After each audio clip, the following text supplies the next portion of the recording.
Sir पीजे sir ने 10th class का trigonometry का लेक्चर लिया था, तो बच्चे उस पर कह रहे थे तो फिजिक्स के ओजी टीचर हैं एनके सर और निंजा सर, उनसे भी 10th के लेक्चर्स करवाओ, तो करवा सकते हो सर आप? देखो, मैथ्स जो है पीजे सर ने पढ़ाया और वो काफ़ी अच्छा लेक्चर था, बट उस तरह का काम फिजिक्स में करना इसलिए थोड़ा चैलेंजिंग होगा क्योंकि बच्चे 6 से पढ़ते हुए आते हैं मैथ्स को, हाँ जी। और अप्रोच काफ़ी वो कंटिन्यूटी है उसके अंदर, जो 6 से 10 तक पढ़ते हैं उसी अप्रोच के साथ 11th 12th में आईआईटी की मैथ्स आती है। राइट।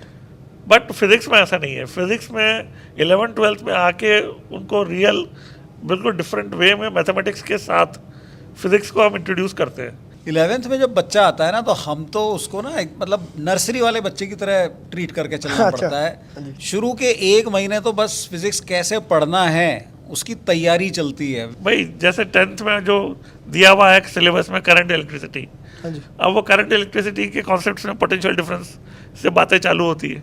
अब पोटेंशियल डिफरेंस समझाने के लिए एनालॉजी से एनसीईआरटी में दे रखा है वाटर पंप की analogy, but potential difference word एकदम आते ही बच्चा फिर कंफ्यूज हो जाता है कि ये है क्या।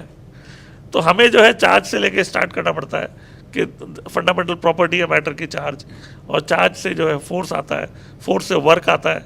तो जो 11th में पढ़ चुके होते हैं मैकेनिक्स, उन कॉन्सेप्ट्स को हम 12th में फिर यूज़ करते हैं। राइट। तो चार्ज से फोर्स आया, फोर्स से वर्क आया, वर्क से पोटेंशियल डिफरेंस आया। तो ये इस तरह की चीज़ों से बच्चों को रियल फील आती है जो उनकी 1 साल में 11th में डेवलप होती है। उसको यूज़ करके हम 12th में करंट इलेक्ट्रिसिटी पढ़ाते हैं।